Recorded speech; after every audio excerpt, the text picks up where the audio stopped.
Hello, lovely people, and welcome to MMA Monday. What is next for Israel Adesanya after he was brutally KO'd by Imavov? Shara Bullet could be retiring if news and rumors are believed to be true. Colby Covington is making a return to your TV screens on Tough and Bilal Muhammad continues his word of wars, his war of words or words of war. You know how the saying goes with Sean Strickland. Sit back, relax. It's MMA Monday Live. Let's get into it.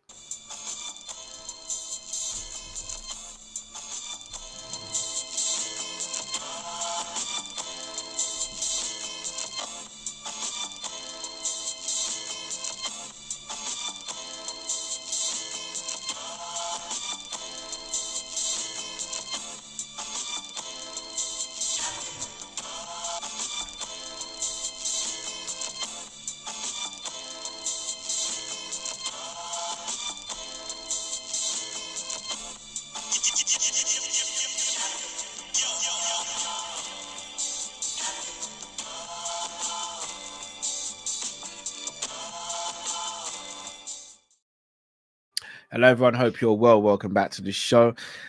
Let's do it. MMA Monday. We're here. And this is a difficult topic for me to discuss. And I know I shouldn't be too biased on here if I'm doing a content channel regarding MMA and combat sports. But everyone who knows me well knows how much of a fan I am of Israel Adesanya. The last style bender, for me, reinvigorated the middleweight division. Not to diminish the work of Rob Whittaker or Yoel Romero and Chris Weidman, etc. before Adesanya was champion. Obviously, Romero wasn't champion, but he was one of the shining beacons in that division. But I mean, seeing him get KO'd like that against Imavov, and that's his third loss in a row, second stoppage in a row. It's hard to see that. And shout out to everyone here. Big up him. This is a safe space. This is my happy place, bro. Shout out to Ash. I did see the Izzy fight, and Clark, I've got to be honest, bro. I do disagree. I thought the stoppage was absolutely fine. I don't think it was an early stoppage. I don't see a world where Adesanya gets out of that position safely. I think if the fight continues there, I think Imavov stiffens him and actually knocks him out cold. Israel Adesanya was on his belly. He was mounted. And I don't see how he was getting out of that situation. And I say that as an Israel Adesanya fan. Sometimes I don't need to see a fight go any longer before knowing what the result would be. And I think Imavov did a fantastic job. He did what a lot of people haven't done to Adesanya. And I've picked up on it, and I just thought, look, he does it so well. It's difficult to time it, but obviously Imavov being a kickboxer as well was able to, and that is hitting Adesanya as he's switching stances. It seems like it's a very easy thing to do. On the surface of it, I'm like, make sure you try and land a punch or kick as someone's changing stance while they're offsetting themselves. It makes all the sense in the world, but actually executing is a very different thing as well. And Imavov did it to perfection, absolutely to perfection. And look, nothing but respect for Imavov. He now is in title contention, and it opens up and sparks another debate. One, what happens with Adesanya now? And I'll do a separate video on this because I don't want to take up too much time on Adesanya on this particular video. So I will do a separate video on that. But also, what happens with Imavov now? Because he just beat a number 2 in the world. I mean, conversations have to be had. He's now going to be ranked number 2 in the world behind Sean Strickland and the champion Duplessis. Chimaev's there as well. Maybe there needs to be one more fight before Chimaev gets a title shot. Maybe. But yeah, Clark, I'm going to speak about the Izzy stuff on a separate video. Same to you, Ash, as well. But yeah, it was a difficult one for me to see that. I'm a big Israel Adesanya fan, but I did see it coming. I was speaking to Luke J. I was also speaking to man like Matt as well from Coppish about the fight before it happened, and Matt was like, "Yeah, I think Adesanya returns this weekend and shows everyone what it's about." And I said to Matt, I was like, "I don't think he wins this fight. I think he gets stopped." And Matt was like, "No." And I was like, "I do. I saw him losing, and again, I know I keep saying I'm going to do another video on it, so I'm hoping not to repeat myself too much in that video. In this one, Adesanya is a fighter who was great because of his technical abilities, but what made him really stand out, in my opinion, were his reflexes. Same with Anderson Silva. Roy Jones is another one that comes to mind, but from a boxing standpoint, when those reflexes start to slow down and you've not been a fighter who's typically relied on blocking as your defense, you've more relied on leaning back just out of distance or ducking and evading punches.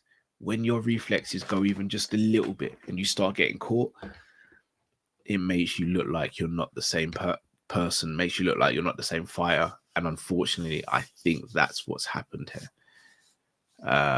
So yeah, I'm going to speak about that more in more detail. Big up to Liam in the chat as well.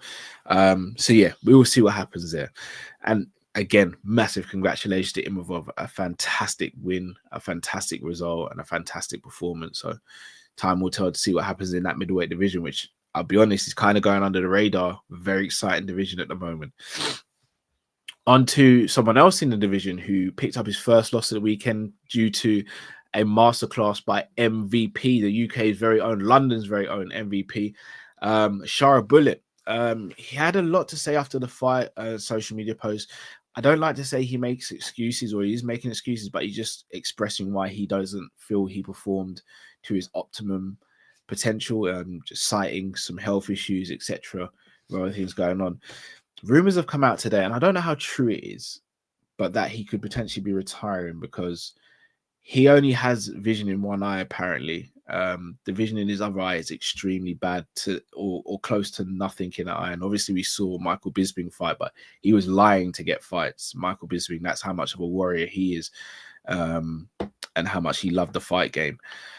Shara Bullet apparently has been told that, you know, the vision in his other eye could become compromised where he could lose sight, and that could leave him susceptible to getting hit way more often, which could again cause more CTE and trauma. And apparently he may look at retiring, which if that is the case, it's a real shame. He's a fighter with a lot of hype, a fighter that is a fan favorite. He was outclassed by MVP, didn't have anything for MVP, which I thought would probably be the case because there's no fear of a takedown against MVP. And look, I've seen MVP live. Unless you're taking MVP down or there's a threat of a takedown, you're probably not going to win the fight. And look, Ian Gary, credit to him, spotted that pretty early. He said to himself, look, there's no point me standing with MVP. He's too elusive. He's too quick. He's too tricky on the feet. I'm going to take him down and try and dominate him there.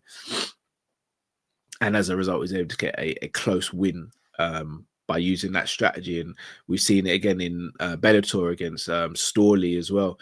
You have to take MVP down. Look, some of the greatest stand-up fighters he's fought, like Ian Gary, took him down. Paul Semtex Daly took him down. There's a reason why these guys are taking him down, because he's so good on the feet. So, look, again, opens up some more opportunities for MVP. This guy's mad. He even spoke about going up and fighting Yuri Prohaska at 205, which is insane. I'd watch it, obviously, but that's an insane thing to do. To go from 170 to 205 is crazy.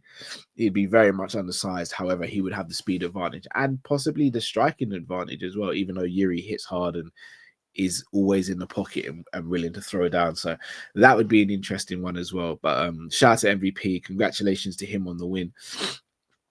And yeah, we'll see what happens with Shara Bullet going forward. Hopefully he doesn't have to retire, but if he does have to, I'm always in favor of fighter safety before fan entertainment. So hopefully we'll see what happens there. On to Colby Covington now. News has broken that Colby Covington will be joining Chael Sonnen's team of coaches. I don't know if this is on a full-time or part-time basis to be part of the latest season of Tough Enough, which will not Tough Enough, the Ultimate Fighter. That Tough Enough is WWE, isn't it? The Ultimate Fighter, which will be contested between Daniel Cormier being one coach and Chael Sonnen being the other. I don't kind of get the dynamic why those two are the coaches, because you usually put two fighters as the coaches, with hopefully the payoff being that they both fight each other. It was meant to be Conor and Michael Chandler. That never happened. Obviously, Chael Sonnen and DC are going to fight. Plus, they're really good friends as well. So it's like, how is that going to work with that dynamic? I don't know. I don't know. I'm going to have to watch it. Obviously, Chael and DC are massive names in the MMA community, so they'll bring a lot of eyes to the product. So, actually, yeah, big pause there. Big pause regarding Yuri and size. But yeah, I'll be interested to see what happens there with Tough. But obviously, Chael and Colby Covington have a really good relationship. I've made no secret. I'm not a fan of Colby Covington's antics and how he uses his platform. But if it's what works for him, then again, who am I to judge? I'm just not a personal fan of it. But yeah, it'll be interesting to see how that season pans out. It'll be interesting to see what Colby Covington's role is in the season, whether that's being used to promote a new fight for him, whether he has a character change in there and starts to become more endearing to the fans. I don't know. But time will tell. We will soon find out. And finally, on to Bilal Muhammad. Remember the name? The welterweight champion had some words to say about Sean Strickland. I'll just have a read here. So it says, crazy that Chimaev finished Whitaker and Imavov finished Izzy, but the guy that's teeped Costa 150 times is getting a title shot, but we all know he's good at crying and using his mouth. No, Diddy, I just heard it from his dad. All right. Wow. All right. So that last line, I think, is below the belt. Personally, yeah, if anyone knows Strickland's story, his dad was abusive in I don't want to get demonetized in a SA. Hopefully you guys will know what that is. So his dad abused Strickland when he was younger. Yeah, I'm not a fan of using that as trash talk or using that in a jokey way. Personally, I think that crosses boundaries.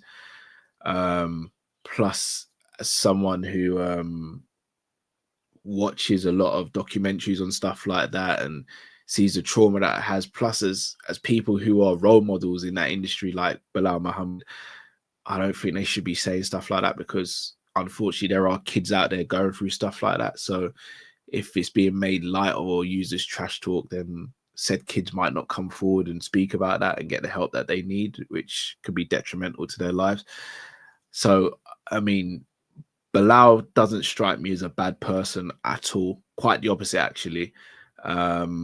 Whether we like him or not, it doesn't seem like, you might find him cringe, you might find him annoying, but it doesn't, for me, doesn't come across as a bad person. But that line was a bad line. And I hope he doesn't do that again.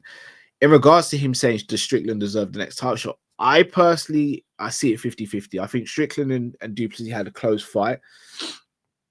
Personally, I think they should have rerun the fight rather than doing the Izzy Du Plessis fight. I think that would have made sense, but they didn't. If they did that, for me, then Strickland has to work his way back to a title shot. I don't think a win over Paulo Costa was enough to do that, especially when you saw what Chimaev did and now what Imavov's done as well. However, I'm sure Du Plessis didn't want to wait too long for a title shot, and Chimaev only got the win recently and Imavov got the win last weekend. So maybe that's the reason why they went with that, and there was no other clear contender. So maybe that's the case. But again, Bilal Muhammad and Sean Strickland have been going back and forth for a while. That is a fight I think we can see in the future. I think that's a fight we do see in the future. Without giving too much away, I wouldn't be surprised if we see that fight in the next couple of fights. Just even if Bilal has the belt or not. Be very interesting to see how that fight looks. Both guys really don't like each other. Like, they really despise each other. Bilal, I think I've heard him say he hates Strickland before. So we'll see what happens there. It'll be very interesting to see what happens there. But people, look, I'm going to wrap up there. There is more content coming out this week, so please keep your eyes open. Subscribe to the channel if you're new, and also switch the notification bell. If you haven't already as well, please do have a watch of the interview I did with Kevin Ioli. Really eye-opening and a really good interview, and a really great guy as well, who's been in the MMA game been doing MMA and combat journalism for over 40 years now. So a real pioneer and a real legend in the game, and was a true honor to interview him. So make sure you check that out, people. If you haven't already, subscribe if you're new to the channel. And before we go, make sure you subscribe to the Sanderson Show. Take care, everyone.